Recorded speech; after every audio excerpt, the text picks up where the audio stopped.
और कोई जय हो। और मेरे राम मेरे राम मेरे राम हम हो गए और कोई क्या जाने, और कोई क्या जाने।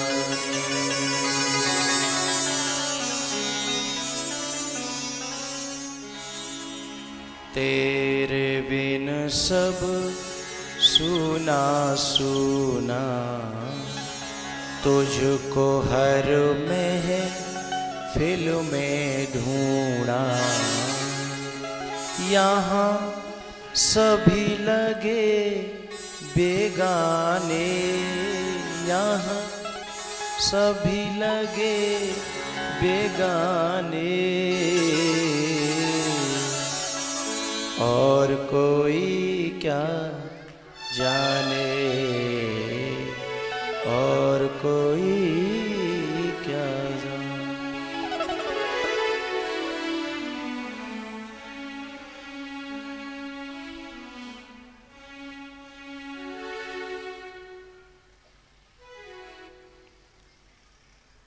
वशिष्ठ जी ने जनक जी के पास खबर भेजी कि बारात को बहुत दिन हो गए, अब हमें वापस भी होना है। यद्यपि जनकपुर से जाने का मन तो नहीं होता, आनंद को छोड़ने का मन किसका होता है। और सच बताऊं, जो अपना स्वरूप है ना, वो आनंद स्वरूप है, और अपना स्वरूप सबको प्यारा होता है, और अपने स्वरूप को कोई छोड़ना नहीं चाहता। भैयाओ,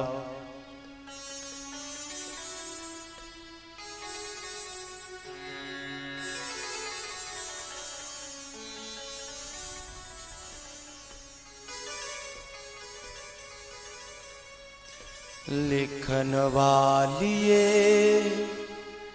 तू होकर दयाल लिख दे,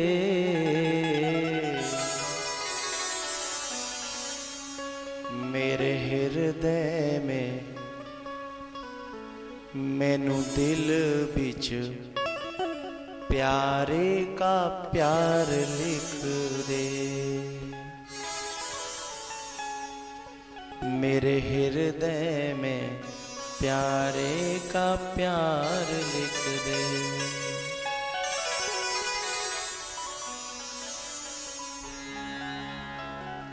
मत लिखना एक प्रिय से बिछुड़ना,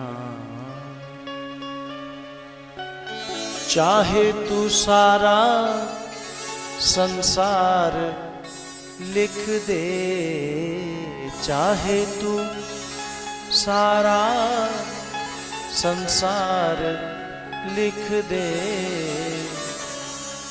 मैनू दिल बिच प्यारे का प्यार लिख दे।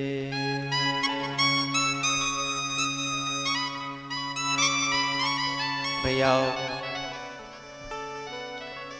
जब चलने की बात आती है तो जनक का हृदय, ज्ञानी का हृदय, उस योगी का हृदय भी दहलने लगता है।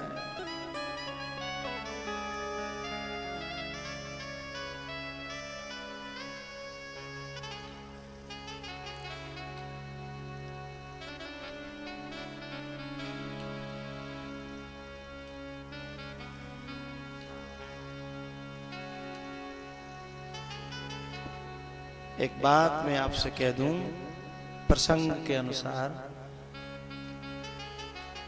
बेटी जब जन्म लेती है ना, तब बहुत कम लोग ऐसे होते हैं जिन्हें खुशी हो।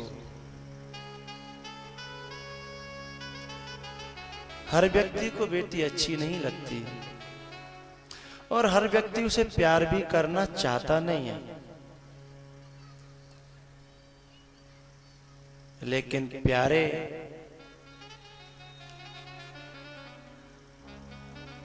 जिसके हृदय में प्रेम इतना अधिक है कि तुम न चाहते हुए भी उसे प्रेम कर बैठते हो। तुम चाहते नहीं हो, लेकिन उसकी सेवा, उसका प्रेम, उसकी सरलता, उसकी सहजता, उसकी भक्ति, वो तुमको प्यार करने पर मजबूर कर देती है।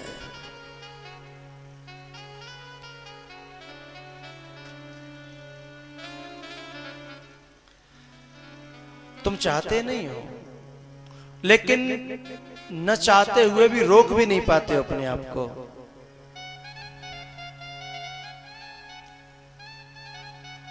और प्यार कर बैठते हो।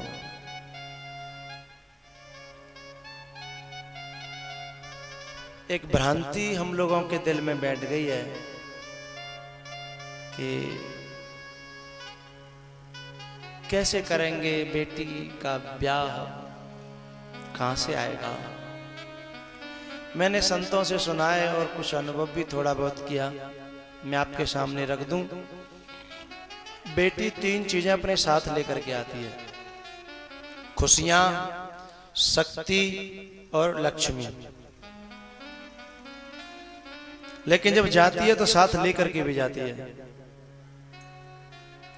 आप प्रैक्टिकल करिएगा, जो शादियां कर चुके अपनी बेटियों की, उनसे पूछिएगा।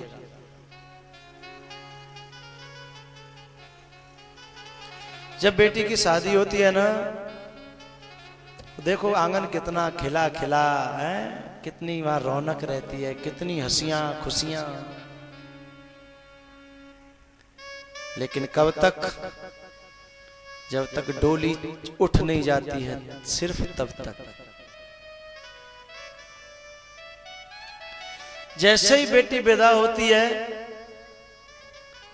फिर तो वहां के जो नातेदार रिश्तेदार हैं, सबको भागने की पड़ती है। सब कहते हैं भैया अब हम तो चले, अब अच्छा नहीं लग रहा, आंगन बहुत बुरा लग रहा है, अब तो घर काटने को दौड़ता है। क्यों भैया, ऐसा क्या चला गया? एक ही तो लड़की थी, एक लड़की के चले जाने इतने लोग हैं तो भी तुम्हारा आंगन सूना हो गया। एक लड़की चली गई, वहां और भी नहीं जाने कितने नातेदार रिश्तेदार हैं, उनसे तुम्हारे आंगन में कोई हरियाली नहीं रही। वो खुशियां लेके चली गई जो तो अपने साथ लाई थी। दूसरी बात, लक्ष्मी।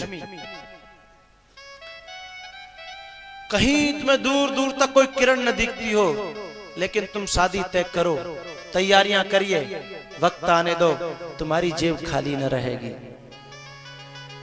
जब तक कि बेटी विदा न हो जाएगी, कोई न कोई अपने आप तुम्हें पैसे डाल जाएगा, अरे बाद में देखेंगे, तुम अभी जरूरत पड़ रही है, रख लो।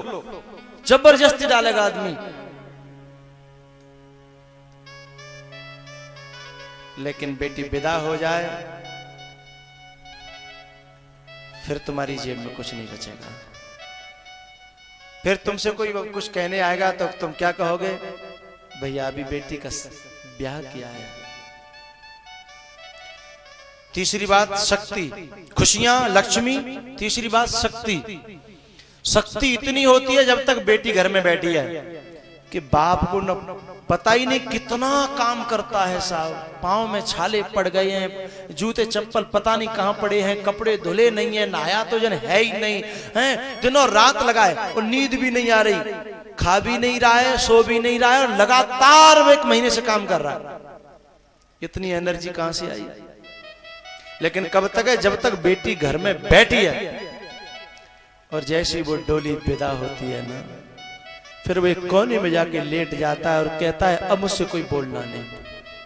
और सुनो, टेंट वाले से कह देना वो ले जाए, उनसे कह देना अब मुझसे कोई बात मत करना, बस मुझे एकांत में रहने दो। अब कहां चली गई वो शक्ति जो 1 महीने से तेरे पांव में थी? कोई कहता है कि ये काम कर लो, वो काम कर लो, बोले भैया अब मुझसे कुछ काम की मत कहो, अब मुझे सो जाने दो। कहां गई वो शक्ति? पहले कोई कहता कि ना कि आराम तो कर ले भैया, अब कहां आराम कहां है, तो देख तो रोए हैं, कितनी परेशानी। न सोता है, न खाता है, न बैठता है, न आराम करता है, लगातार 1 महीने से मेहनत कर रहा है, लेकिन फिर कहता है अब भैया कोई मुझसे मत कहना। शक्ति, लक्ष्मी और खुशियां वो तीनों लाती है, लेकिन हमारी आंखें उसे देख नहीं पाती। वो जब जाती है तो साथ लेके जाती है। इसका भी आप देखिए, जिस घर में बहू आएगी फिर वहां देखिए खुशियां, वहां से खुशियां गई, और जिस देहरी में पांव रखा वहां देखो सास कैसी खुश है। बीमार होगी, मरासू धरी होगी, हैं, वो भी खाट पे तो उछल के पहुंच जाएगी, मेरी बहू आई, अरे चलो। क्या ये खुशियां लेके नहीं आई? लेकिन इस बात को हमारी नजरें देख नहीं पाती।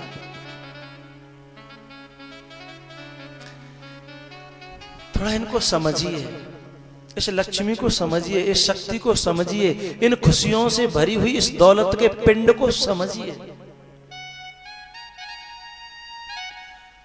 भैया इस भारत की जो बेटियां हैं ना,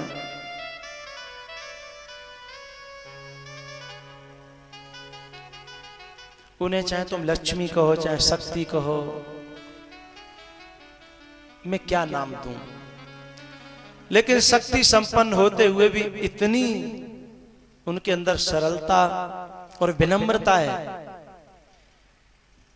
कितनी कि जब उन्हें कहीं सौंपने की बात आती है तो माँ बाप निर्णय करते हैं, चाचा ताऊ निर्णय करते हैं, मामा फूफा निर्णय करते हैं, और वो बोलती तक नहीं है।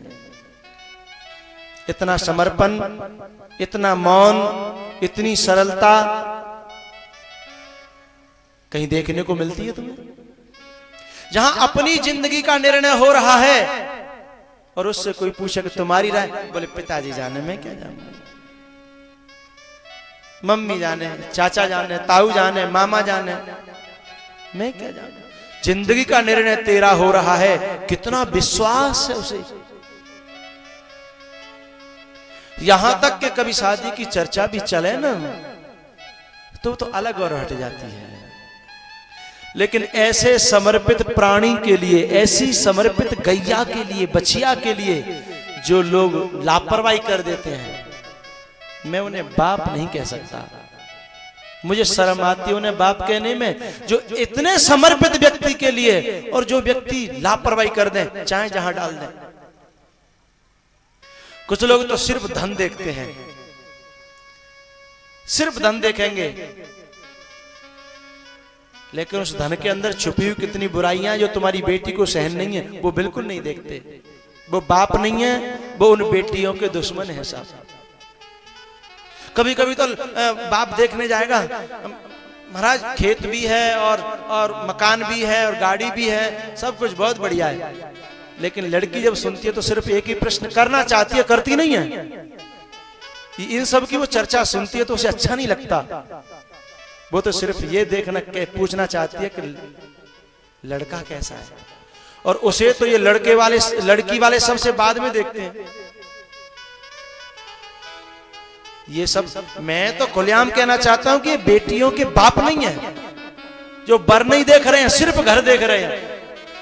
और यहां तक चर्चा में जरा हमारी कोई घर बताना अच्छा हो तो घर से शादी करनी है तुम्हें। मैं कहता हूं बर अच्छा हो तो जंगलों में भी जैसे राम सीता जी के साथ में अपना वनवास सुख से काट लेते हैं, और अयोध्या में केकई भी अच्छी तरह नहीं काट पाती। घर तो अयोध्या में भी है, महल है, मकान है, जमीन है, जायदाद है, दौलत है, सिंहासन है, और केकई रो रो के 14 वर्ष अपनी आंखें सजा लेती है।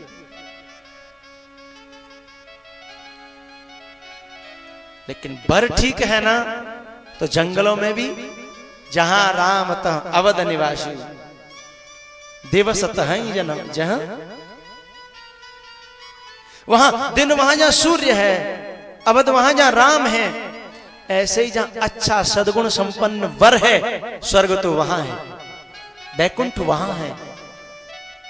कभी कभी तो इतना लापरवाही कर देता है बाप। एक जगह की बात ऐसे ही, महाराज बहुत बढ़िया घर है, बहुत बढ़िया सब परिवार है, सब अच्छा खानदान है, खूब नाम है। तो बच्ची की माँ पूछती है, बोले बच्चा खाता पीता तो नहीं है, पीता खाता तो नहीं है? अरे बोले कभी कभी वो तो सब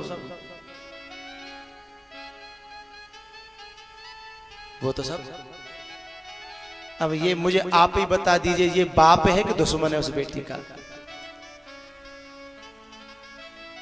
मैं तो ऐसे समझता हूं इस निर्णय को, जैसे कोई कहे कि आज मैंने एक इंसान को देखा, इतना सुंदर था, इतना सुंदर था, नाकें बड़ी सुंदर, आंख बड़ी सुंदर, पर्सनालिटी बड़ी अच्छी थी, बस एक ही कमी थी।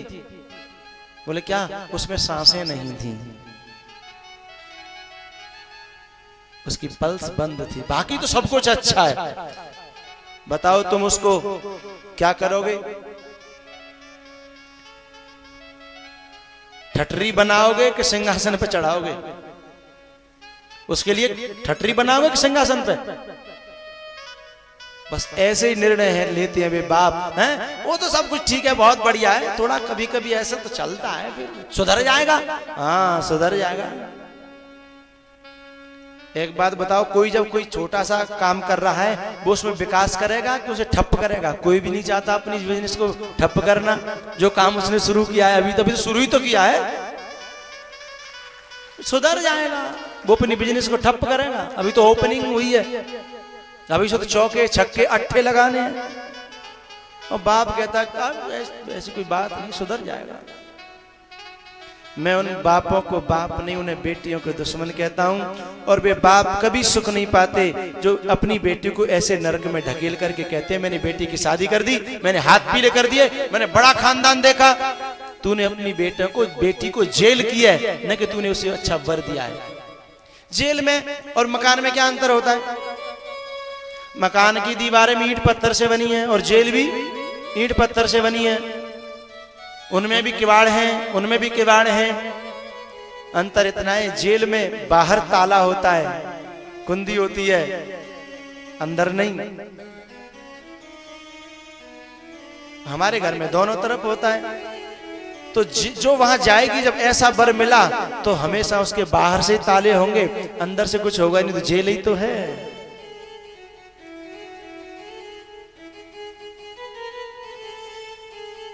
मैं तो ऐसे बापों को धिक्कार देता हूं साहब, जिन्होंने अपनी बेटियों के लिए शराबी ढूंढे हैं, मांसाहारी ढूंढे हैं, कैरेक्टर लूज ढूंढे हैं, उन्हें मैं बाप तो कभी नहीं कहूंगा। उनकी बेटी भी रो सकती है, बेचारी शिकायत नहीं करती, कितना समर्पण है। और उसने जब ये कह दिया था कि पिताजी जहां तुम बांधोगे उस खूंटा से मैं पूरी जिंदगी निकाल दूंगी, तो कम से कम खूंटा देख करके तो सोच बांधना चाहिए था। मेरी प्रार्थना है, मैं इन बच्चियों की तरफ से कह रहा हूं, घर मत देखना। क्यों? सदा ऊंचे कंगूरों से मोहब्बत दूर रहती है, सदा ऊंचे कंगूरों से मोहब्बत दूर रहती है, गरीबों की झुपड़ियों में सदा भरपूर रहती है।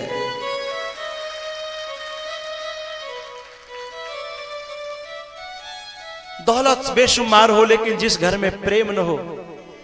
कभी कभी तो ऐसे वर के लिए भी ऐसे घर में शादी कर देते हैं लोग, जिस घर में बाप बेटा की नहीं बन रही और माँ बेटा की नहीं बन रही, आपस में बन रही है, भैया भैया की नहीं बन रही है। जब आपस में एक खून में नहीं बन रही है, तेरा खून कहां से उसमें मिक्स हो जाएगा रे? जो बेटा अपनी माँ की कदर नहीं कर रहा, अपने बाप की कदर नहीं कर रहा, इसका मतलब वो इंसानियत को समझता ही नहीं है, वो शैतान है, इंसान नहीं है। और उसके लिए तो अपनी भंवरिया डाल रहे हो अपनी अपनी छोटे से बच्चियां की, और कह रहे हो मैं तो अपनी बच्ची को सुखी देखना चाहता हूं। बहुत नादानी कर रहा है वो, बहुत बड़ी नादानी। और ऐसा बाप कभी पुण्य का भागी नहीं हो सकता, कन्यादान का फल नहीं मिलता ऐसे बाप को। कोई कहे कि मैंने तो कन्यादान ले लिया, उसने कन्या की जेल की है, कन्यादान नहीं किया। उसने अपनी कन्या को सजा दी है। जिस बेचारी ने कोई गुनाह नहीं किया, तेरी सेवा की 20 साल तक, उसको सजा दी है, उसको जेल की है। और वो बाप कभी सुखी नहीं रह सकता साहब। पता है, एक बाप के 10 बेटे हों, 10 बेटे जो तुम्हारी सारी जायदाद के हकदार हैं, 10 बेटे हों और तुम घर पे आओ, शायद जरूरी नहीं है कि तुम्हें पानी मिले न मिले। 10 बेटों के होते हुए भी तुम्हें एक लोटा पानी मिल जाए जरूरी नहीं है। लेकिन यदि एक बेटी तुम्हारे घर में है और तुम कहीं से आए तो प्यासे नहीं रहोगे, तुम्हें तुरंत ठंडा पानी मिलेगा साहब। तुम्हारे 10 बेटे हैं तो जरूरी नहीं है कि तुम्हें धुले धुलाई और प्रेस करे कराए कपड़े मिल जाएं, जरूरी नहीं है। चाहे 10 औलाद है तुम्हारे, लेकिन यदि एक बेटी है तो तुम्हारा जो कमरा है ना, सेट मिलेगा, साफ मिलेगा, और धुले और प्रेस किए हुए कपड़े तुम्हें मिलेंगे। तुम किसी टेंशन में हो, किसी परेशानी में हो, तुम एक कोने में बैठ के रोते रहना, तुम्हारी कोई औलाद तुम्हें चुप करने नहीं आएगी। मर रहे हो मरो, भूखे हो जरूरी नहीं है तुम्हें रोटी मिल जाए, तुम 4 दिन तक मत खाइए। लेकिन यदि तुम्हारे घर में बिटिया है, वो चिड़िया है, तो चहकती हुई आएगी, तुम्हारे गले से लिपट जाएगी और पूछ करके छोड़ेगी कि बात क्या बताओ हैं, और नहीं तो रोटी खाओ। कुछ ही क्षणों में तुम्हें भोजन करा देगी, तुम्हारी टेंशन को हरण कर लेगी हैं, और तुमको बिल्कुल खिलखिला देगी। और लड़के तुम्हारे 10 होंगे ना, तो किनारा करके दूसरे गेटों से निकल जाएंगे। तुम प्यासे बने रहो चाहे भूखे बने रहो।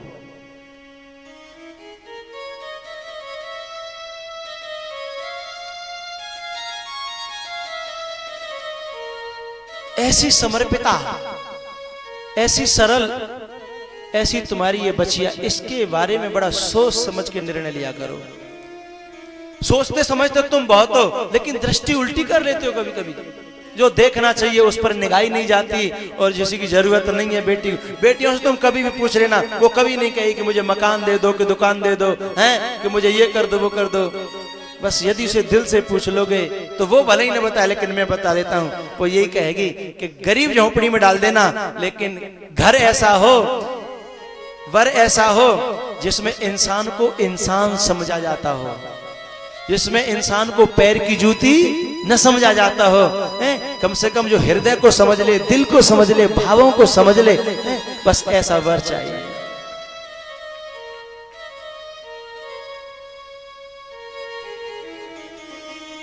सीता जी ने अपनी माँ को समझाया, माँ तुम रोगी तो मेरे पिताजी को कौन समझाएगा। माँ तुम चिंता मत करो, मैं ठीक रहूंगी। जो सीता जी खुद रोने लगी तो फिर माँ समझाने लगी, बेटा चिंता मत कर, सब ठीक होगा। बेटा मैंने तेरे को अपने दूध से नहीं, अपने प्रेम से पाला है। बस मैं ये चाहती हूं कि तू जहां जा रही है ना, वहां से लौट करके तू भले ही आ जाए, लेकिन तेरी शिकायत नहीं आनी चाहिए।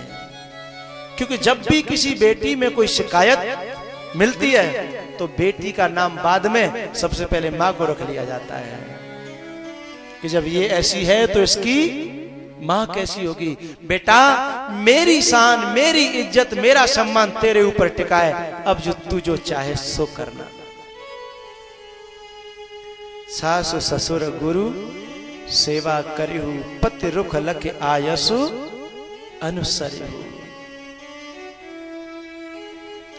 सीता जी ने कहा, मां यदि मैंने तेरा दूध पिया है, यदि मैं तेरी बेटी हूं, यदि तेरे संस्कार मेरे अंदर हैं, तो मेरी अर्थी भले ही आ जाए, लेकिन मेरी शिकायत लौट करके नहीं आएगी। मां पर मुझे ऐसा आशीर्वाद दे दे, बस मैं ये आशीर्वाद चाहती हूं कि मुझे याद नहीं आवे तेरे प्रेम की, तेरे स्नेह की, तेरे लाड़ की।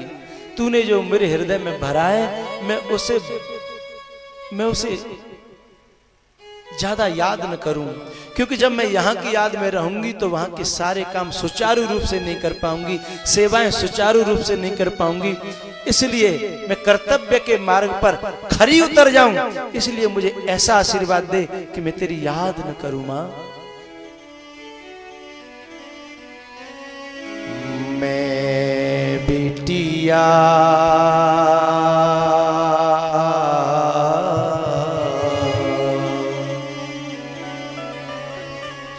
मैं चिड़िया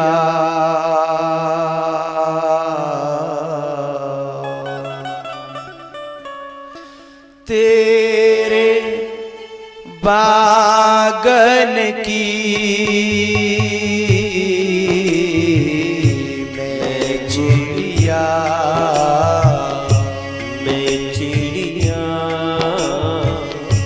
तेरे बागन की मैं चिड़िया बैठ के जाऊंगी डोली, बैठ के जाऊंगी डोली साजन की मैं चिड़िया मेरी माँ तेरे बिना लागे ना जियरा।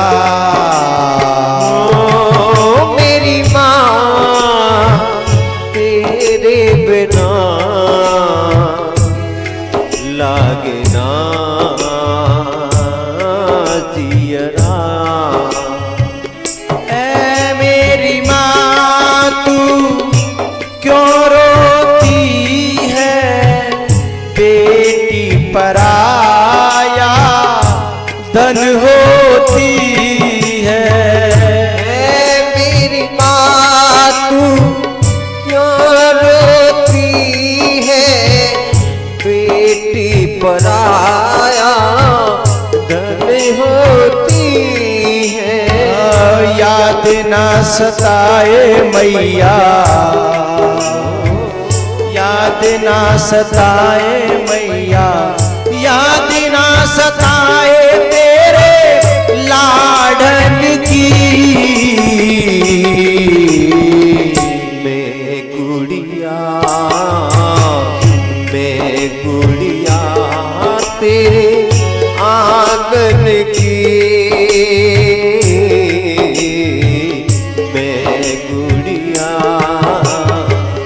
चले हैं कहार मेरी डोली उठा के, कर दो विदा मैया सुगम गीत गा के। चले हैं कहार मेरी डोली उठा के, कर दो विदा मुझको सुगम गीत गा के। याद न आए मैया, याद न आए मैया, याद न आए तेरे लालन की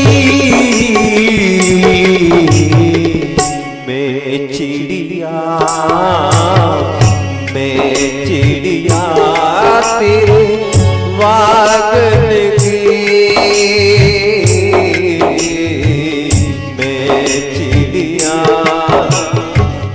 अपने पिता की परम पहेली बचपन में सखी यन संग खेली। अपने पिता की परम पहेली बचपन में सखी यन संग खेली। याद ना सताए मैया, याद ना सताए मैया, याद ना सताए तेरे आंगन की मैं गुड़िया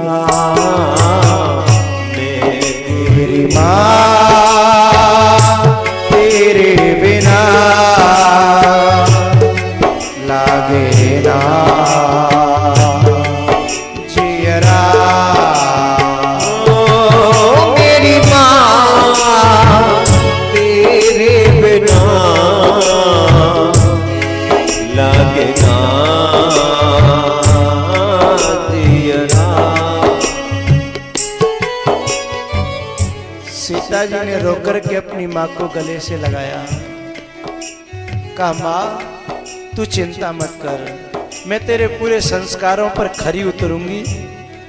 अपनी सखियों से मिली हैं, सब सखियों से मिली हैं और कहा बहनाओ अब तुम भी पराधीन हो और मैं भी पराधीन, पता नहीं कभी मिले न मिले, क्योंकि जरूरी नहीं कि जब तुम रहोगी मायके में जब मैं आऊं, और जब जरूरी नहीं कि मैं हूं तो तुम आओ, पता नहीं हो तुम्हारा और हमारा मिलन कब हो। हम तुम संग संग खेली, मुँह पर खेल में कूद में कोई गलत बात निकरी होए, मुँह पर कोई गलती बही होए तो सखियों क्षमा करियो। आज तक हमारा तुम्हारा संयोग था। सखियों से भी विदा लेती हैं सीता, लेकिन वहां सब सखियां और माता थी। जनक जी तो एक कोने में बैठे रो रहे थे। सीधी गई सीता जी और जाकर के अपने पिता के गले से लिपट गई। पिताजी तुम जैसा पिता भगवान सबको दे, ऐसे संस्कार मुझे दिए, आप रोगे तो इस जनकपुर को कौन संभालेगा। गले से लगा लिया और जनक को सारी बातें ताजा होने लगी कि मेरे सारे टेंशनों को ले लेती थी, मेरी सारी चिंताओं को ले लेती थी।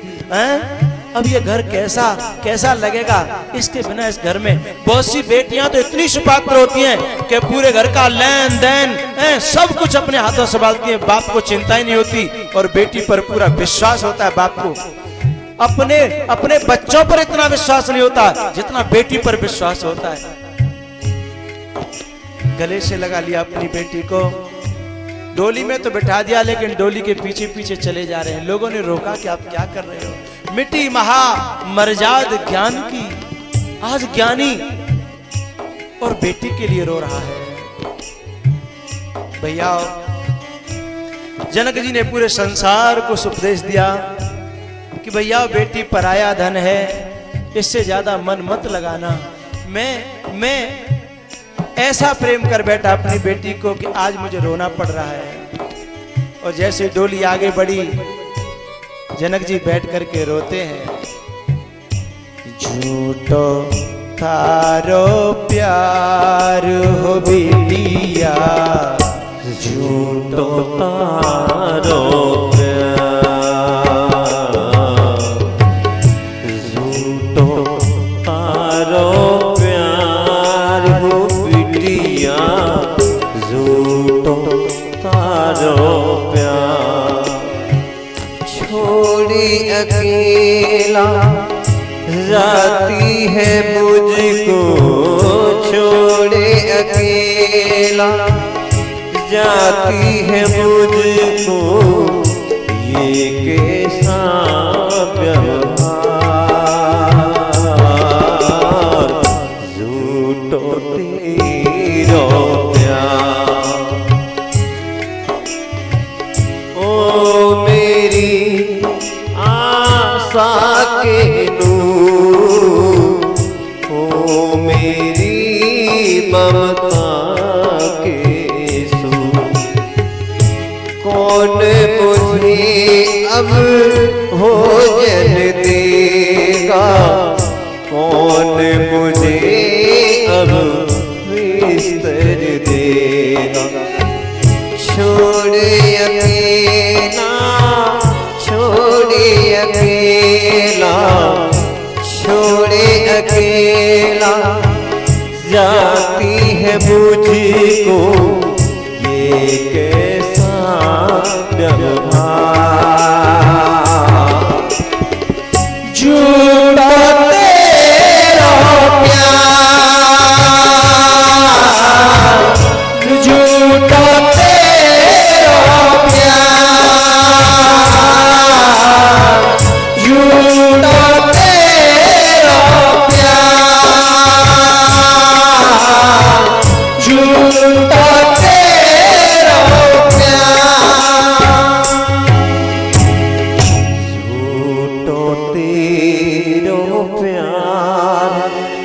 बेटिया झूठो तेरो प्यार, झूठो तेरो प्यार हो बेटा, झूठो तेरो प्यार। सीता जी की विदाई होती है, वही जनकपुर इतना सूना, इतना सूना। क्या हो गया भैया? जो प्रेम की साक्षात मूर्ति थी ना वो चली गई, जो शक्ति की मूर्ति थी ना वो चली गई, जो ममता की मूर्ति थी ना वो चली गई। भैया इनके बारे में बड़ा सोच समझ के निर्णय किया करना। सदा ऊंचे कंगूरों से मोहब्बत दूर रहती है, गरीबों की झुपड़ियों में सदा भरपूर रहती है। भैया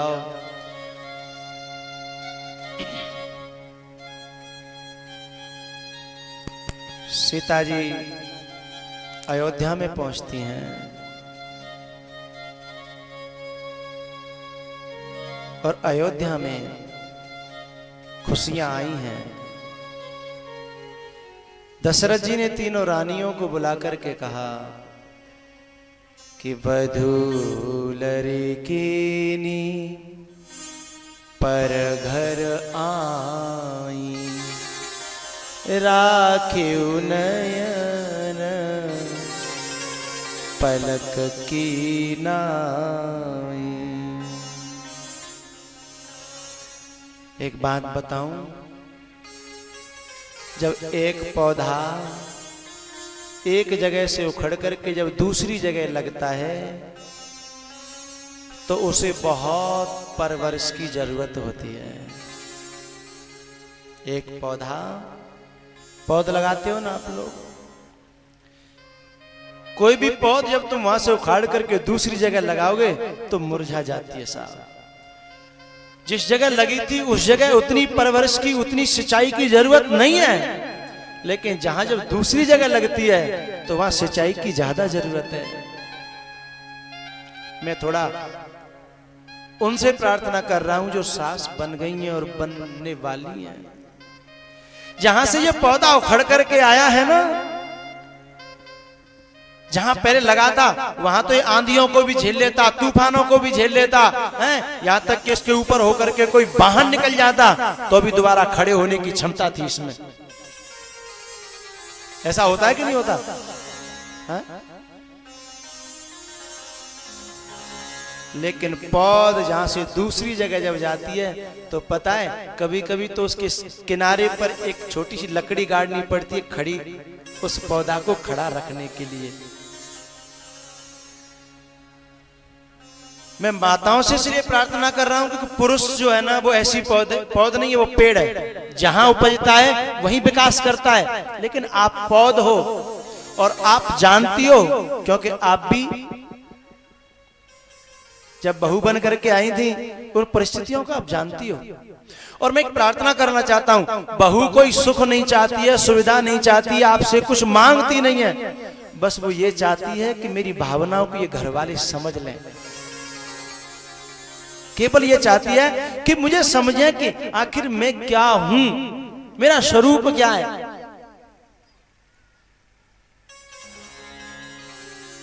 केवल ये चाहती है।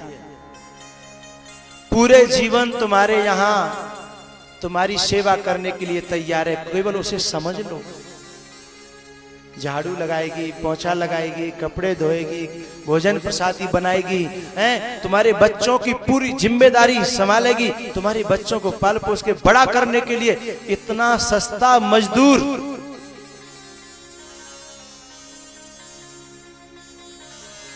लेकिन तुम मजदूर को फिर भी रोजाना 100, 200, 500 रुपए देते हो कि नहीं देते हो? लेकिन वो इतनी परवरिश करेगा क्या? इतनी ममता देगा, इतना प्यार देगा?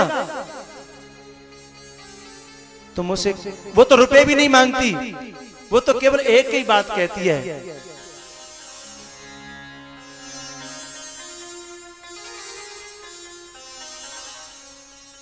ये कहती है कि आप केवल 2 मीठे बोल मुझसे बोल लिया करो, मुझे और तुमसे कुछ नहीं चाहिए। सिर्फ यही तो चाहती है वो। तो थोड़ा उसे देख करके तो थोड़ी सी स्माइल दे दो। वो कहती है मेरी सास मुझे देख के मुस्कुरा जाती है ना तो बस आनंद आ जाता है। मेरे पतिदेव बस थोड़ी सी मुझे देख करके मुस्कुरा जाए, बस मुझे सब सोना चांदी हीरे मोती सब मिल जाता है, मुझे कुछ नहीं चाहिए, मैं सदा सेवा करने के लिए तैयार हूं। लेकिन जब सारी सुविधाएं दे दी जाएं, खूब धन दौलत दे दी जाए, लेकिन ये दोनों की मुस्कुराहट उसके लिए न हो तो बोलो, वो सबको मिट्टी मानती है, वो सबको धूल मानती है। लेकिन लोग क्या कहते हैं, अरे जाके ले कहा कमी है बताओ, खावे को जागू कमी नहीं, पहरवे को कमी नहीं, रहवे की कमी नहीं, सब सुविधाएं हैं। मैं तो कह दूं आपको ग्रामीण भाषा में कि जो थूतरो फूलो रहतो है ना, जी कमी है सबसे बुरी। तो तेरे जो कुप्पा से गाल फूले हैं तो तेरे मुंह पे थोड़ी सी हंसी नहीं आती, सबसे बड़ी कमी तो ये है। तू कुछ मत दे, बस थोड़ी सी स्माइल दे देना। तुम जो मुस्कुरा दो मैं गगन उतार लूंगा, मैं गगन उतार लूंगा अगर तुम जो मुस्कुरा दो। ए हवाओं के झकोरो कहाँ आग लेके निकले, ए हवाओं के झकोरो। एक बड़ा सरस दिल वाला व्यक्ति, इंसान जिसके अंदर इंसानियत भरी थी, एक गांव के पास में बाहर झोंपड़ी डाल करके रहता था, गांव का अन्न खाता था, गांव का पानी पीता था और दुआ करता रहता था गांव सदा सलामत रहे, सदा सलामत रहे। एक दिन उसने देखा गरम गरम लपटें हवा के साथ जा रही गांव की तरफ। उसने कहा ए जरा ठहरो, लपटो जरा ठहरो। ए हवाओं के झकोरों कहाँ आग लेके निकले, इधर इधर इधर इधर मेरे गांव की तरफ क्यों जा रहे हो भैया? उन्होंने कहा तुम्हारे गांव को हम जलाना चाहते हैं। वो कहता है भैया भूख लगी है क्या आपको, मेरे गांव को खाना चाहते हो? बोले हाँ। उसने प्रार्थना करी मेरा गांव बच सके तो, मेरा गांव बच सके तो मेरी झोंपड़ी जला दो।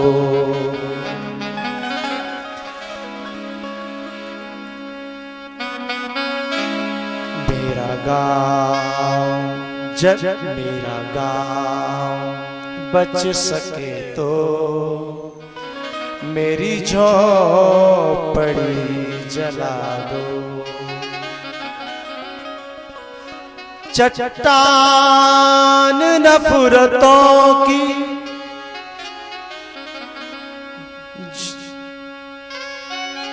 चट्टान नफरतों की जो पड़ी है रास्तों में, उन्हें एकता के हाथों किसी झील में डुबा दो। उन्हें एकता के हाथों किसी झील में डुबा दो। मेरा गांव बच सके तो मेरी झोंपड़ी जला दो। ऐसा सरस हृदय सास का होना चाहिए वो कहते जब कोई विपत्ति अपनी बहू की तरफ आती दिखे तो सबसे पहले खड़ी हो जाए। यदि मेरी बहू पर कोई विपत्ति आने वाली तो हे परमात्मा मैं आगे खड़ी हूं, है लेकिन मेरी बहू बच जानी चाहिए। इतना स्नेह हो, क्योंकि उस पौधा को, उस नरम पौधा को किसी के सहारे की जरूरत है। लेकिन कभी कभी दुरुपयोग करते हैं, कैसा दुरुपयोग कर लेते हैं हम लोग। गांव में पहले माता चरखा काटती थी ना, चरखा,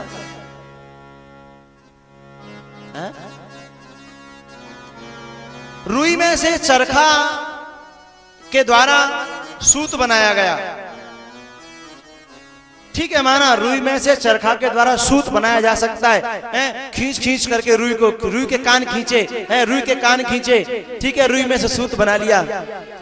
लेकिन ये रुई नहीं है तुम्हारी बहू, कान खींच खींच के तुम सूत बनाना चाहती हो, रुई नहीं है, ये तो तुलसी का पौधा है। इसके पत्तों को ज्यादा खींचा गया और जड़ें उखड़ गई तो मुरझा जाएगा, तुम्हारा आंगन सूखा हो जाएगा साहब। बड़े रौब में, बड़े शासन के साथ बात बात पर डांटना, बात बात पर ताने देना, और यहां तक कि उस बहू को ही नहीं, उस बहू के खानदान को भी, माँ बाप को भी, सबको ताने देना।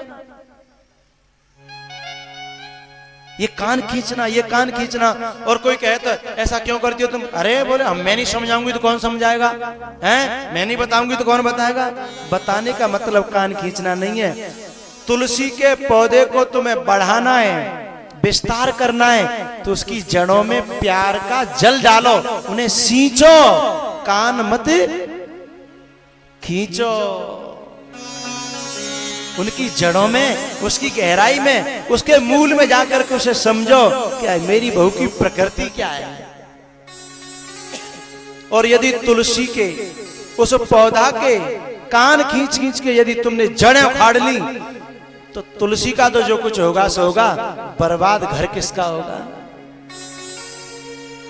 घर तो तेरा ही बर्बाद होगा। ये तुलसी के बिरबे हैं जो कहीं से पौध आई है, तुम्हारे आंगन को हरा भरा करना चाहती है। मैं तुलसी तेरे आंगन की, लेकिन सास नहीं, मैं तो समझाऊंगी और ऐसी समझाऊंगी कि याद रखे। अरे माता, लेकिन मुझे खेद होता है कभी कभी कि कोई करे कोई भरे का नियम तुम्हारो है। कभी कभी सास और बहू के झगड़े में पिस्ता छोड़ा है बेचारा, अब मम्मी की तरफ बोले तो गयो, और वो छोटी मम्मी की तरफ बोले तो गयो है। वो बेचारा क्या करे? वो ऐसा बेचारा संभालता है, एक आध वर्ष काटता है, 2-4 वर्ष काट लेता है, आखिर में फिर उसे मम्मी का ही बुरा बनना पड़ता है। क्योंकि जब न्यारे होंगे तो फिर न्यारे होंगे, जब हिस्सा होगा तो मम्मी बट में नहीं आएगी, बड़ी वाली मम्मी नहीं आएगी।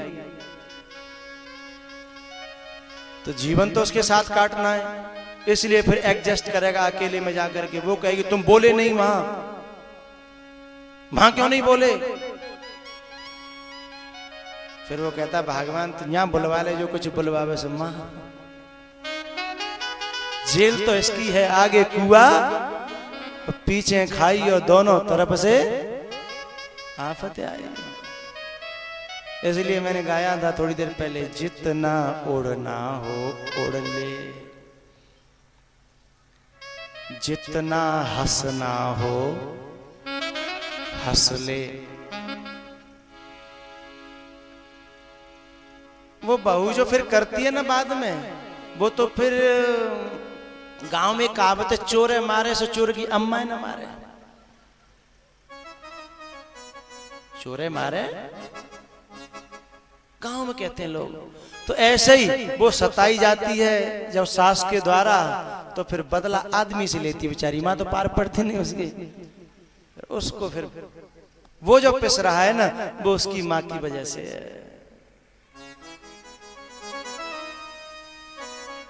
इन पौधाओं को, तुलसी के बिरबाओं को, इनके कान खींच खींच करके सूत की तरह से, रुई की तरह सूत बनाने की कोशिश मत करो। ये बिरबे हैं, ये रुई नहीं है। क्योंकि बिरबे में जान होती है, बिरबे में जल होता है, बिरबे में औषधीय तत्व होते हैं, रुई में नहीं होते। रुई तो शुष्क है और तुम शुष्क जो शुष्क वस्तुओं के साथ व्यवहार करते हो वो इस सरस व्यक्ति के साथ वो व्यवहार कर रहे हो। चलो मैं बहुत कह गया हूं, इतना मुझे कहना भी नहीं चाहिए था। समझदारों के लिए ये सारा काफी है। बात मानो न मानो, बात मानो न मानो, खुशी आपकी, बात मानो न मानो, खुशी आपकी। हम मुसाफिर हैं। जो अपनी अपनी माताजियों को लाई होंगी बड़ी खुश हो रही होंगी, नहीं लाई होंगी वो सोच रही होंगी, है ना।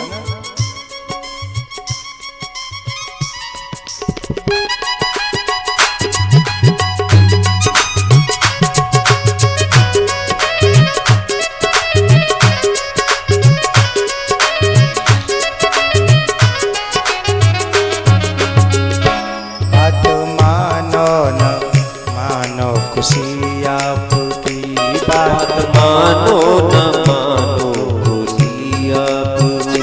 हम मुसाफिर हैं, हम मुसाफिर हैं, हम मुसाफिर हैं, एक दिन तो रम जाएंगे।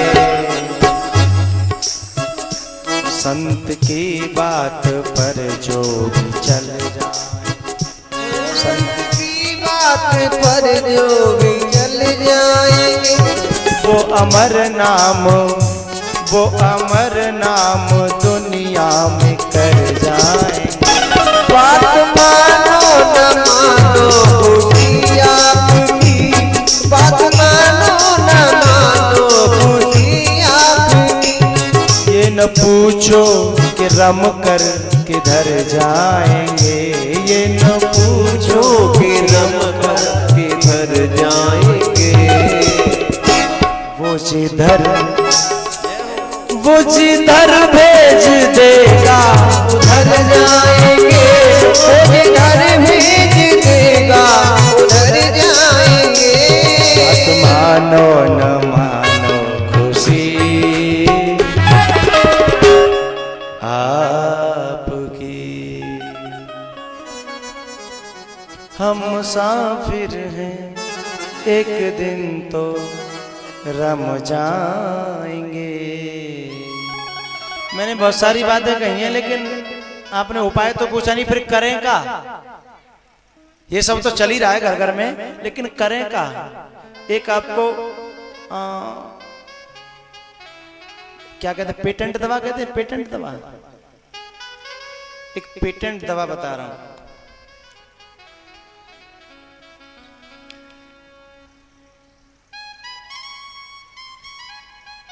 बताऊं? आप क्यों पूछ रहे हो? मैं तो सास बहू की बात कर रहा हूं। सबसे पहले बोले हाँ, हैं? अच्छा, पिसे रहे हैं जो करें जी, तो पिसे रहे हैं।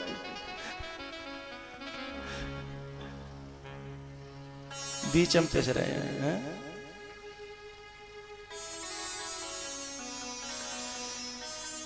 चलो बता देता हूं।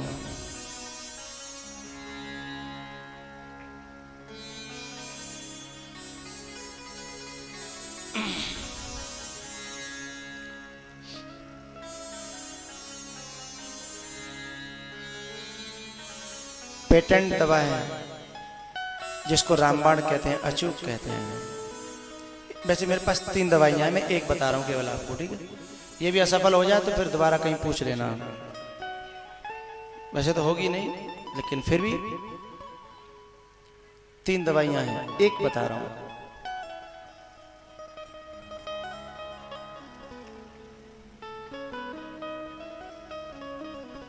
ये दवाई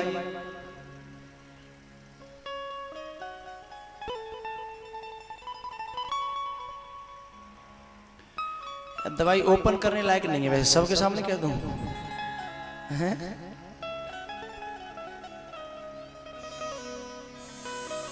चलो क्या ही देते हैं, जो कुछ होगा सो ठीक है।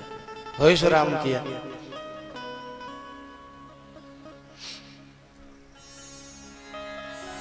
तो सुन लो,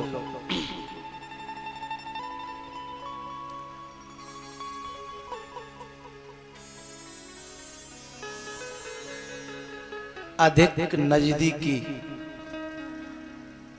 अधिक नजदीकी, अथवा एक शब्द बदल दूं, अधिक तहकीकात।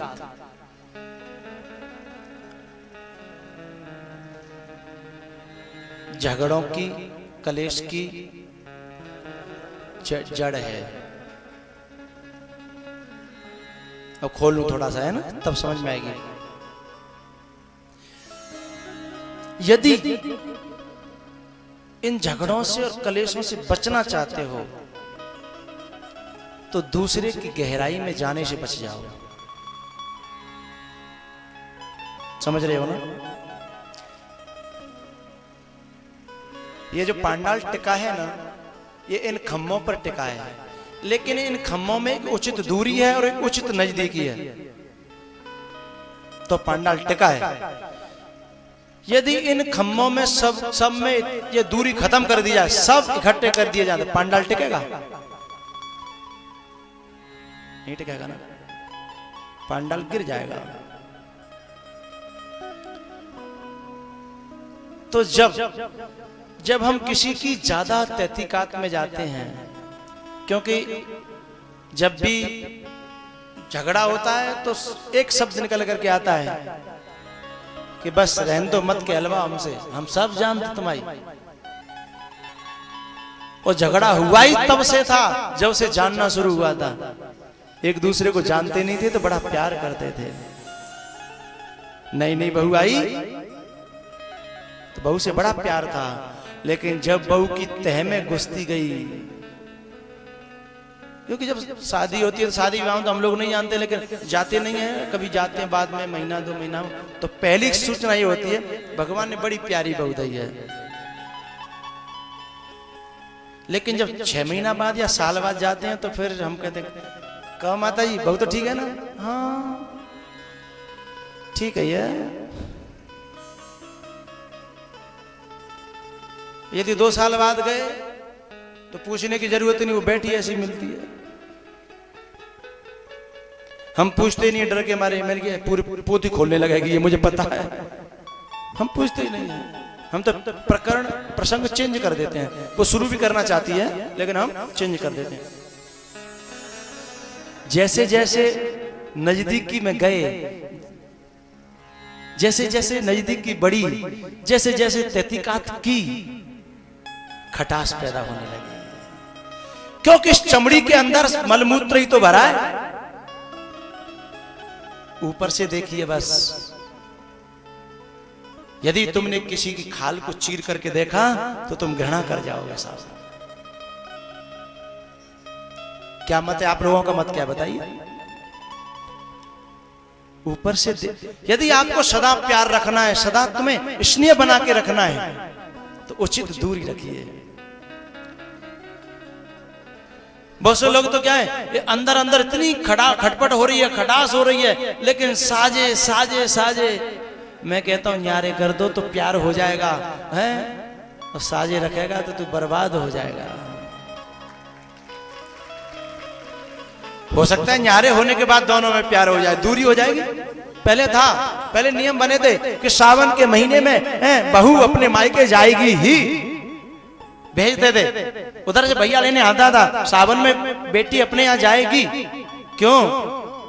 क्योंकि जो खटासें पैदा हो रही हैं, थोड़ी दूरी हो जाएगी, कुछ दिन बाद वहां रह लेगी, मन पट जाएगा, हैं? जो टारगेट बना रखा है ना उन्होंने एक दूसरे की तहकीकात करने का, उसमें कमी आ जाएगी, मन बढ़ जाएगा, फोकस अलग हो जाएगा, हैं? तो मन बदल जाएंगे। फिर कुछ दिन बाद आएगी, थोड़ी ठीक है, फिर पूछो कैसी? हाँ जो ठीक है तो है, ये नहीं। उचित दूरी। मेरी प्रार्थना है, बहुओं की तहकीकात मत करो, बहुओं को अंदर तक मत जानो। प्यार रखना है तो, और खालो देड़नी है तो फिर जैसी आपकी इच्छा। ये मैंने सूत्र दिया है सब श्रोताओं को। जल बह रहा है, बड़ा प्यारा लग रहा है, बड़ा शीतल है, बड़ा निर्मल है। पानी पी लो, नहा लो, कपड़े धो लो, कोई दिक्कत नहीं। लेकिन इस तरी में हाथ डालोगे तो कीचड़ से बिगड़ जाओगे। न कपड़े धो पाओगे, न नहा पाओगे, न पी पाओगे। यदि चाहते हो कि हम सदा नहाते रहें, सदा पीते रहें, सदा कपड़े धोते रहें, कोई टेंशन नहीं। मेरी जबरदस्ती नहीं कि आप मेरी बात मानो, सहमत हो, अच्छी लगे तो आपकी, नहीं तो मेरी मुझे वापस कर देना। और सिखाने के, बहुओं को सिखाने के बहाने शासन मत कर डालो कि हम तो सिखा रहे हैं, सिखा नहीं रही। सिखाने का तरीका ये नहीं है। तुम तो नेतागिरी कर रही हो, नेतागिरी। नेता लोग जब वोट लेने जाते हैं तो सेवक बनते हैं। हैं? सेवा करनी है साहब, सेवा करना चाहता हूं कुछ दिन, सेवा है रे सेवक। सेवा का मौका दो, है ना। और पूरा गांव उसका चाचा ताऊ, चाहे कोई हो, चाहे कोई, चाची राम राम, अरे ताई, है ना, चाहे कोई हो। समझ रहे हो ना, समझदार हो, फिर समझे तो सब हो, चाहे कोई। चाची जैसे पहले लाज राखी चाची, बस अब क्या और सेवा करना चाहता हूं। और बाद में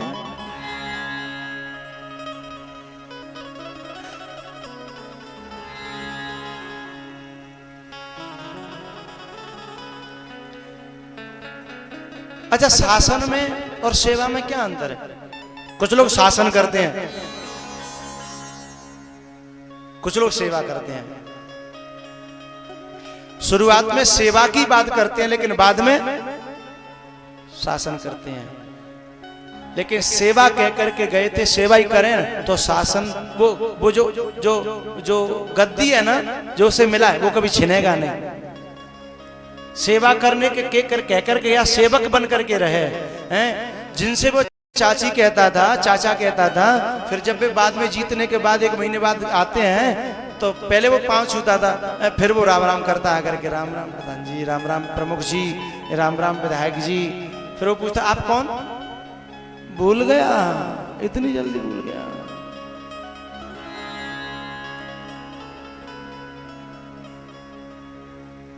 वो उस समय तो कुछ नहीं कहता, फिर कहता 5 साल बाद बताऊंगा।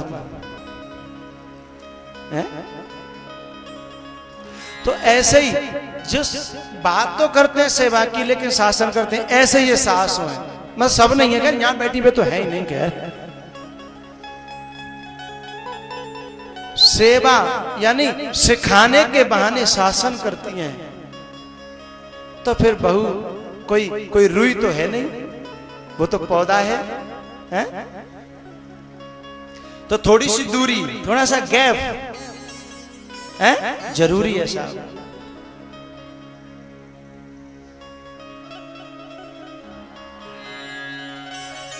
दशरथ जी ने 3 रानियों को शिक्षा दी है। बदूलरे कीनी पर घर आई, राखे नयन पलक की नाई, राखे नयन पलक की नाही। एक बात और कहने का मन हो रहा है, वो उनसे हो रहा है जो बीच में पिस रहे गाय। कहे इनसे कह लें, हाँ बड़ी खुश हो रही। तो हल्के से रूप में कहूंगा,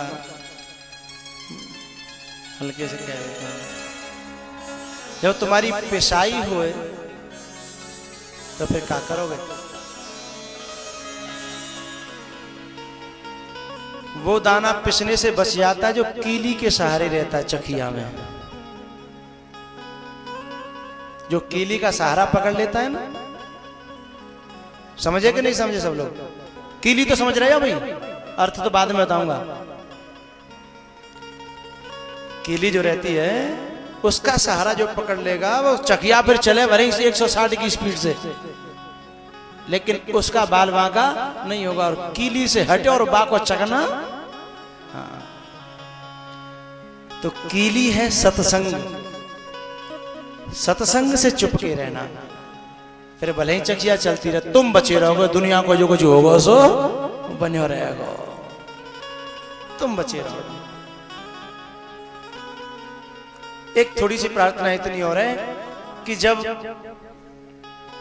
वास्तव में नारी सज्जन हो, बेचारी सरल हो, सुहृदय हो और सत्संगी हो, धार्मिक हो, उसके बाद भी तुम्हारी माँ का अत्याचार उसके ऊपर हो रहा हो और तुम मौन रहो, तो माँ को प्यार से निवेदन कर सकते हो, इसमें कोई बुरी बात नहीं है, निवेदन कर सकते हो और उसे भविष्य बता सकते हो कि देख तू ऐसा करेगी तो फिर ऐसा होगा, फिर जाको परिणाम जो होगा अब तू बता, भविष्य जरूर बताओ, क्योंकि वो भविष्य को नहीं देखती है, वो तो कहती है जो कुछ होगा सो देखी जाएगी, चाहे भले ही 2 बीघा बिके जाए पर तो हिल्ले लगाए दूंगी। उसे भविष्य बताइए।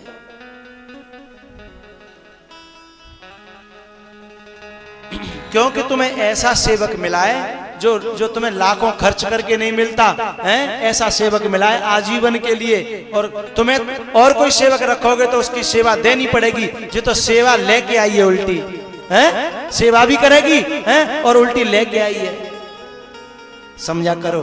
दूसरी बात मैं ये और कहना चाहता हूं कि जरा थोड़ा सा गीता का एक श्लोक है, आत्मौपम्येन सर्वत्र समम पश्यति यो अर्जुन,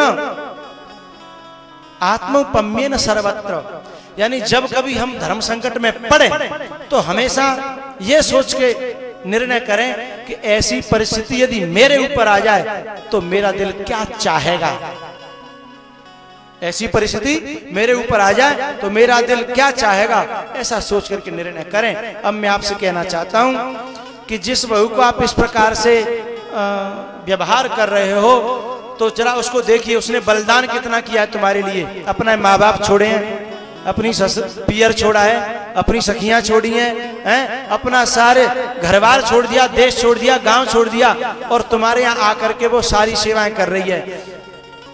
कहां आकर के? अपनी ससुराल में, वो अपनी ससुराल में आकर के पूरे घर की सेवाएं कर रही है, सबका त्याग करके। न तुम अपने मम्मी पापा छोड़ के अपनी ससुराल में एक इतना झाड़ू लगा के देख लो,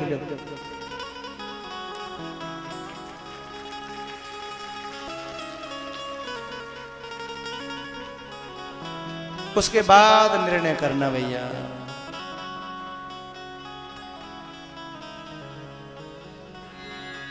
खैर मैं ये नहीं कह रहा हूं झाड़ू लगाना आप लोग, मैं ऐसा नहीं कह रहा हूं, लेकिन मन में कल्पना किया करो।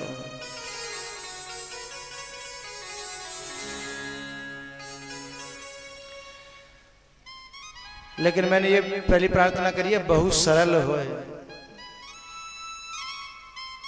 हृदय की अच्छी होए, व्यवहार कुशल होए, बाकी संग ऐसा हो तो, और फिर कोई मोबार हो वैसी तो फिर भाई तुम जानो तुम्हारा काम जाने है? फिर भी मैं इतना कहूंगा, ये जो दूरी है ना, ये जो गैप है, इससे बहुत काफी समस्याओं का समाधान होता है।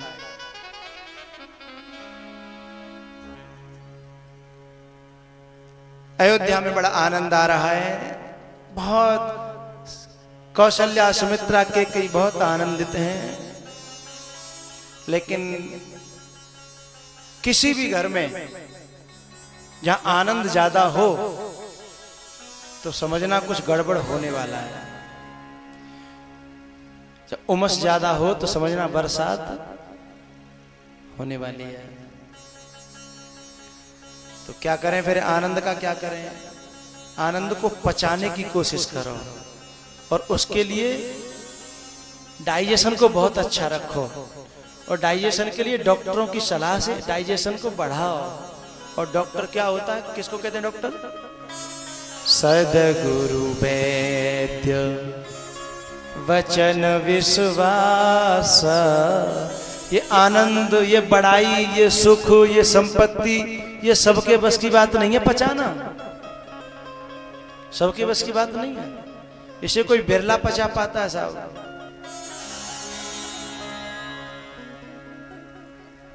इसे पचाने के लिए डाइजेशन बहुत अच्छा होना चाहिए, और वो सदगुरु के यहाँ, वैद्य के यहाँ इसे मजबूत करने की प्रक्रियाएं बताई जाती हैं। अयोध्या वासियों को सब आनंद पचा नहीं है, मैं सीधे सीधे कहूं। इतना आनंद उमग चला चहूं ओरा, अयोध्या में समाया नहीं, उमग उमग के चारों तरफ जाने लगा। और ये पूरी दुनिया में ही नहीं, उसकी सूचना स्वर्ग तक पहुंच गई। उसकी सूचना स्वर्ग तक पहुंच गई, और वो इंद्र पे भी झिला नहीं। इंद्र पे भी झिला नहीं, और उसने गड़बड़ी शुरू कर दी। सरस्वती को बुलाया, मंत्रा की बुद्धि फेरी, मंत्रा ने केकई से संपर्क किया। इधर दशरथ जी के जो विचार आया था, श्रवण समीप भय सित केसा, मनहु चरठपन अस उपदेशा। बहुओं का नंबर आ गया, सास का आ गया, पति का भी लगभग आ ही गया, ससुर बचे हैं। ससुर ही तो बचे हैं।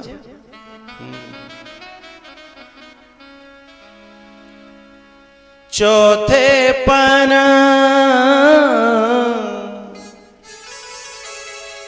जाय नृप कानन, संत कहें असी नीति दशानन, नीति दशानन।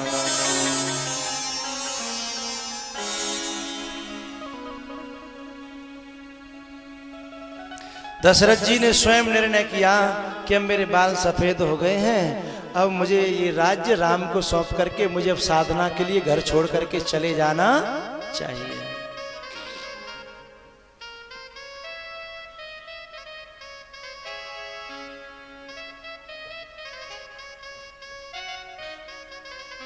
अच्छा एक बात बताओ भैया, कहीं पर कोई मौत हो गई हो और तुम लोग वहां जाते हो, फिरने के लिए जाते हो ना, फिरने के लिए जाते हो, उस फिरने में तुम जाते ही तुरंत 10-20 मिनट बाद ही सोचने लगते हो कि अब चले, अब जाते हो, अब कहा अब चले।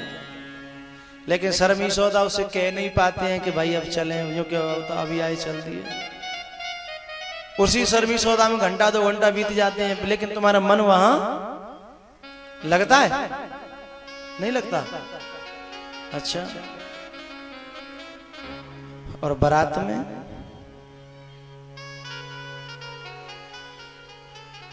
है लगता है।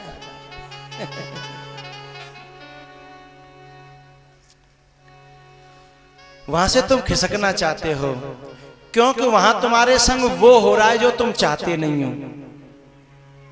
वहां तुम्हारे साथ वो हो रहा है जो तुम चाहते नहीं हो, इसलिए वहां से खिसकना चाहते हो। वहां एक अदृश्य बंधन है तुम्हारे ऊपर, न तुम हंस सकते हो, न ज्यादा बोल सकते हो, न खिलखिला सकते हो। है तुम्हें दिखाई तो नहीं दे रहा, लेकिन तुम्हारे हथकड़ियां और पांव में बेड़ियां पड़ी हैं, वो दिखाई नहीं दे रही। और वो गांव में एक और होता है, बैलों के मुंह पर लगाते हैं, क्या कहते हैं, मुछीका, मुछीका, वो भी तुम्हारे लग गया है। इसीलिए तुम्हें एक एक मिनट भारी पड़ रही है ना। बारात में कुछ नहीं है, कोई मुछीका ही नहीं है। रसगुल्ला खाओ, सोन पापड़ी खाओ, रबड़ी खाओ, मलाई खाओ, नाचो कूदो हंसो, ने कहा लड़ाई कर लो कोई बात नहीं। लोग कहें कोई बात ना, बाराती है चलता है, कोई बात नहीं, कुल लड़का पाई है, लग गया है, बाराती चलता है। कितनी स्वतंत्रता है वहां, इसलिए तुम्हारा वहां मन लग रहा है। स्वतंत्रता ही स्वतंत्रता है, और वहां बंधन है, दिखाई नहीं दे रही है बंधन। लेकिन लग गए हैं वे। मैं ये कहना चाहता हूं कि ऐसे ससुर के रहने से बहू पर बंधन लग जाता है। नेगजोरते हंस नहीं सके। बहुत सारे बंधन है ना ससुर के रहने पर। जैसे ससुर घर से बाहर जाता है तुरंत चैन की सांस लेती है, हे भगवान। लेकिन क्या करे, ससुर समझता ही नहीं है। और वो तो बार बार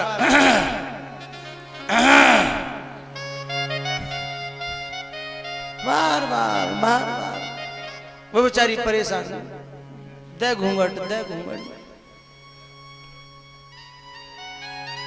अब कह भी कुछ नहीं सकती, पिताजी है साहब, क्या करे।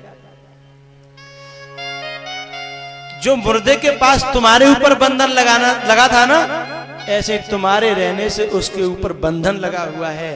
उस बंधन को चाहता तो कोई नहीं है, पर करे क्या।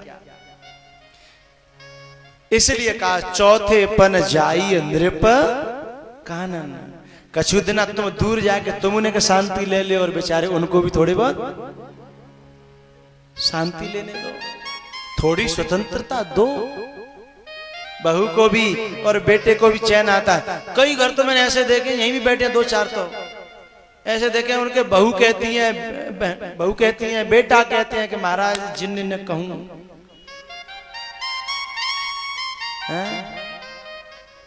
लेकिन वो कहता है महाराज मेरा तो मन कहूं बिना घर के लगता ही नहीं। तो फिर कहेगी वो लल्लू की मम्मी, बोले तो एक आध महीने को ले जाओ, हमेशा के लिए नहीं ले जाए पारे, तो एक आध महीने को हम जी लेंगे सुख दे तो कछु। पर नहीं वो साहब है, नहीं जाऊंगा साहब।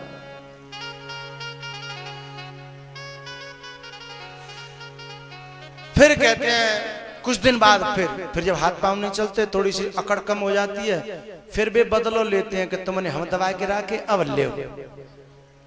फिर वो बदला लेते हैं तो फिर शिकायत करते हैं बड़े बूढ़े, अब नहीं महाराज घर में कोई इज्जत नहीं है अपनी, कोई ना घास डाल रहो, अब तुम अब क्या करेंगे तुम आओ। अब कहते अब हमें, अब तुम क्या करोगे, तुम हमारी सेवा करोगे, हम तुम्हारी सेवा करेंगे। महाराज अब नहीं कोई हिलो नहीं, कैसी कृपा करो।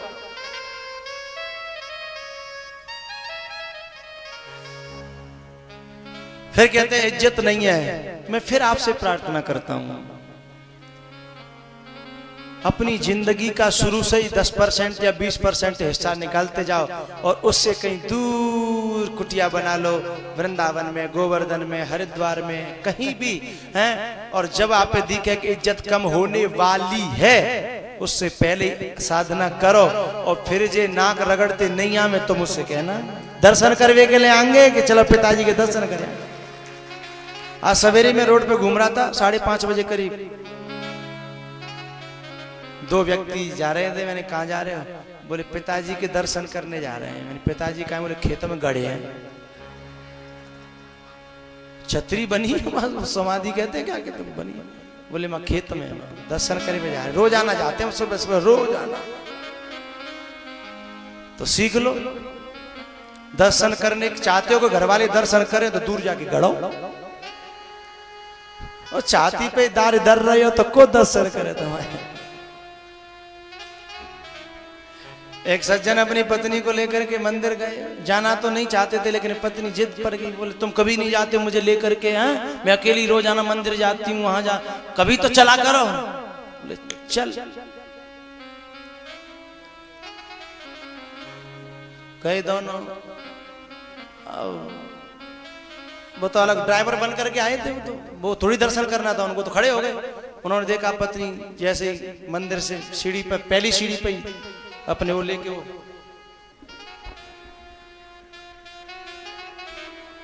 घंटन लगी रही। अब भाई गुस्सा आ रही, भाई ड्यूटी जाना। फिर 4-5 सीढ़ी चढ़ी, फिर जो ऊपर की सीढ़ी होती है ना, फिर दूसरी।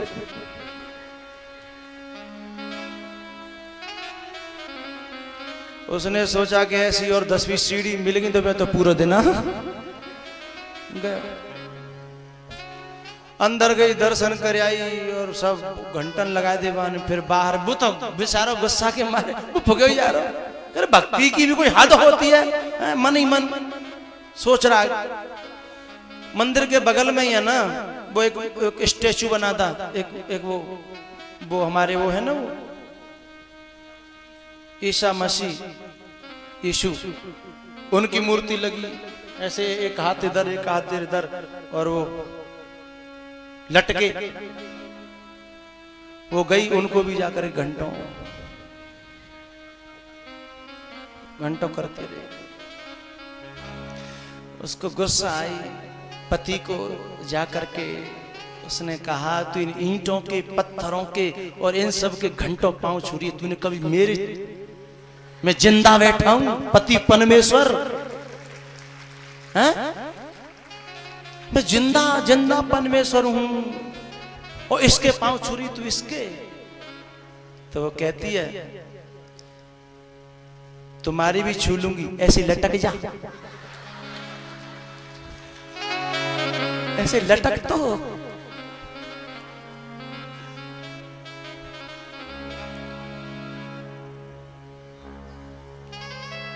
हम हो गए मस्ताने।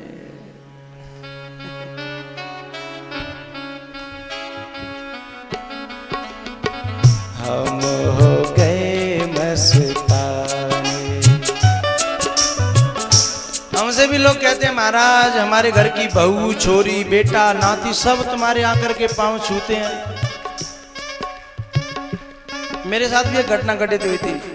इधर गांव है शमशाबाद के पास में, वहां हम रहे 2-3 महीना। तो गांव की एक बहू ला रही थी मेरे लिए लौकी की खीर बना करके, और बाको ससुर में बाय को वन खीर बना खवाई नहीं। वन 1 दिन देखी, 2 दिन देखी, 3 दिन देखी, वहां पे नहीं रह गया तो गुस्सा के मारे बोलो कि तंजा घर में जो बाबा बैठे हो ताको तो कबू खवाई नहीं। और बाबा के लिए लौकी की खीर और गाजर की खीर। तब तो बोली तू बैसो बाबा है जा।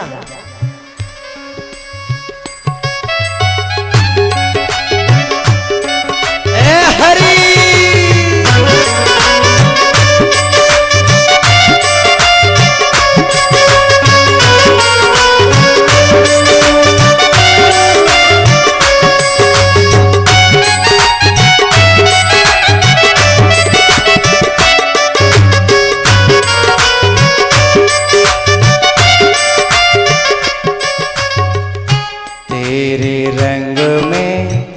रंग कर रघुवर, तेरे रंग में रंग कर रघुवर।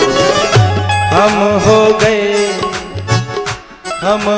गए मस्ताने, और कोई क्या जाने, और कोई क्या जाने।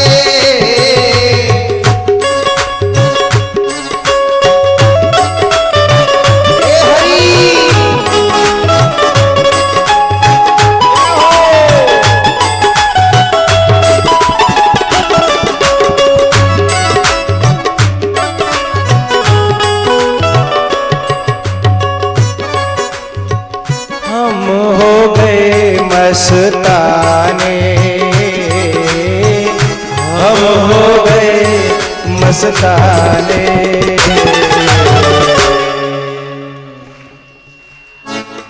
और कोई क्या। देखो बूढ़े बूढ़े शर्म नहीं नाच रहे, मतलब बालक नाचे तो नाचे।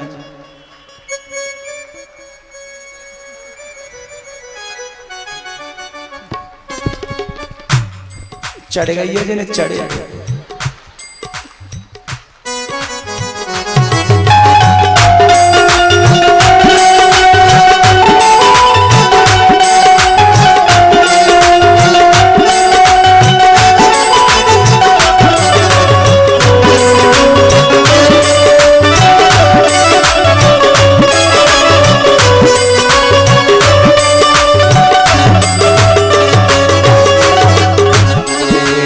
रंगों में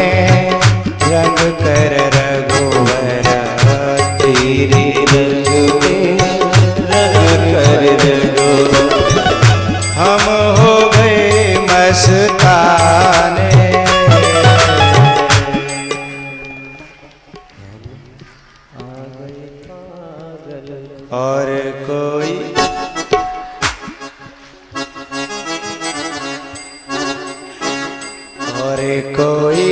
क्या जाने। आ गए पागल खाने। आगरा नजदीक है, आगरा नजदीक है ना। तेरे रंग में रंग कर रघुवर हम हो गए मस्ताने। आ गए पागल खाने, आ गए पागल खाने।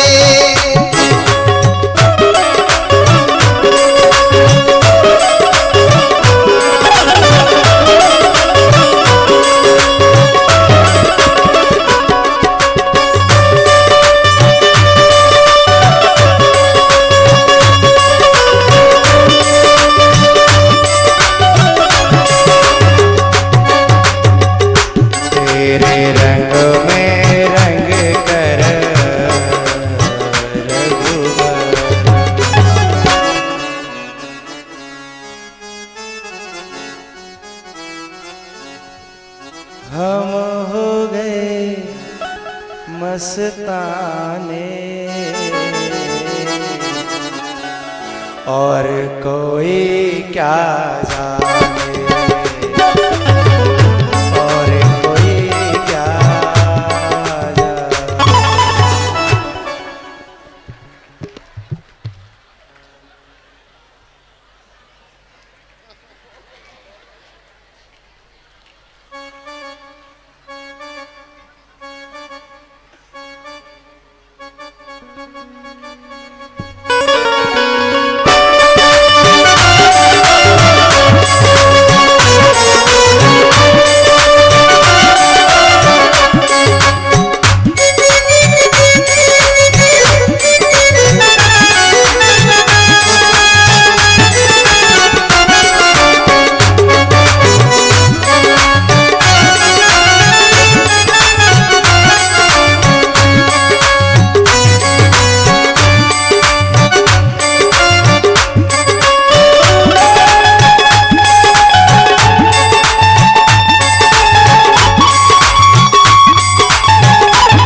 तुझको हर महफिल में ढूंढा।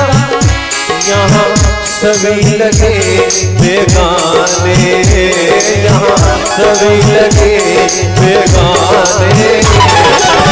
और कोई क्या जाने, और कोई क्या जाने।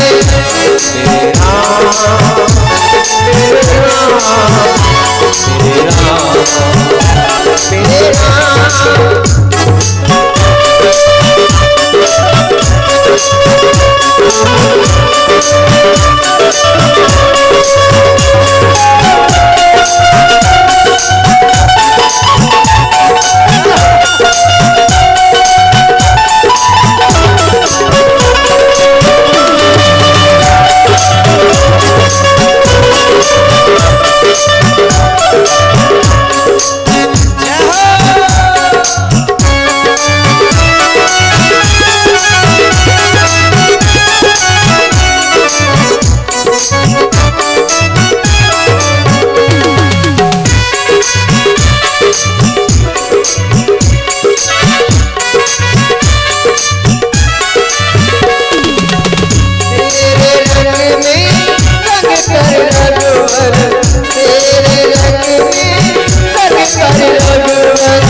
मस्ताने, हम हो गए मस्ताने। और कोई याद और कोई याद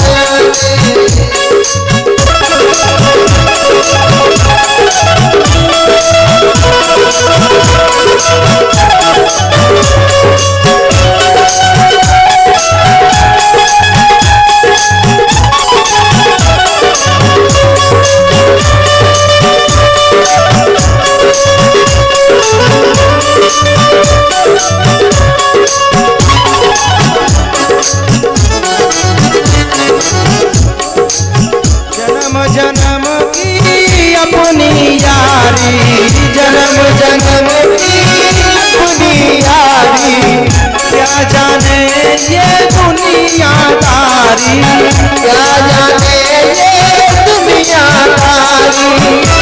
बस मैं जानूं तू जाने, बस मैं जानूं तू जाने। और कोई याद और कोई याद जाने।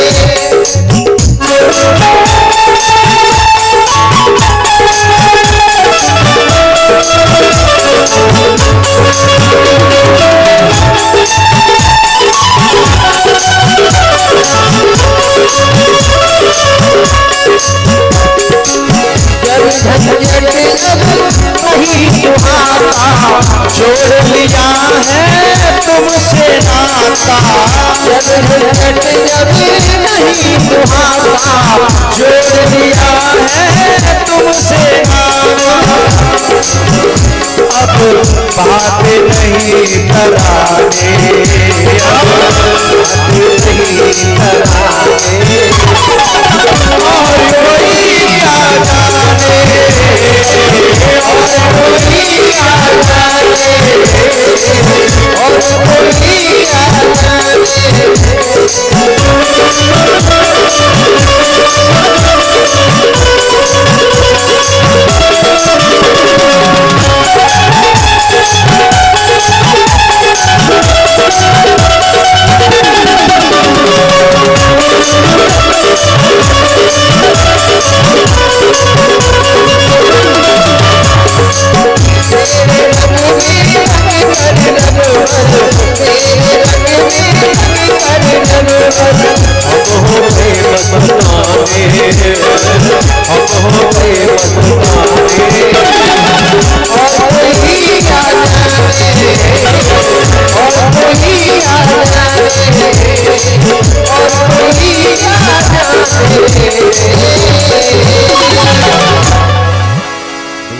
तेरे रंग में रंग कर रघुवर। बोलो बोलो। अच्छा नाचत नाचत हार गयो, अब सांस ना जोड़ रही, तो बोलो तेरे रंग हम हो गए। अच्छा लगे रहे हो, सांस माचो है गए हो, लगे रहे हो। और कोई क्या जाने, और कोई क्या जाने, मेरे राम मेरे राम मेरे राम मेरे राम मेरे राम मेरे राम मेरे राम।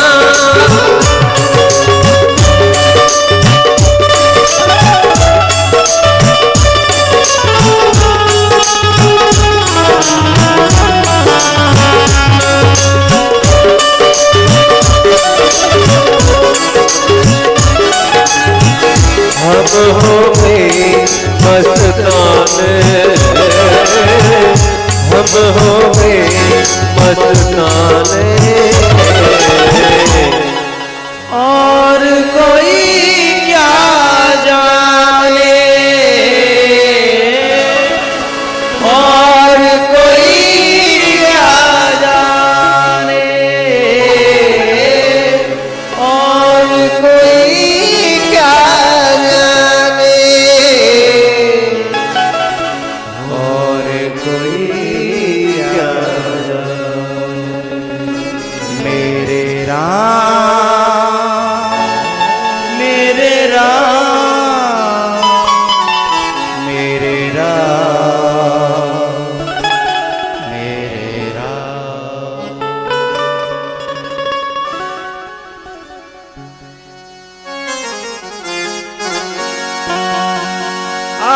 आरती श्री रामायण जी की तीरथ कलश ललन प्रिय की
पुष्पै देवादिवन्दनमं द्योः शान्तिरन्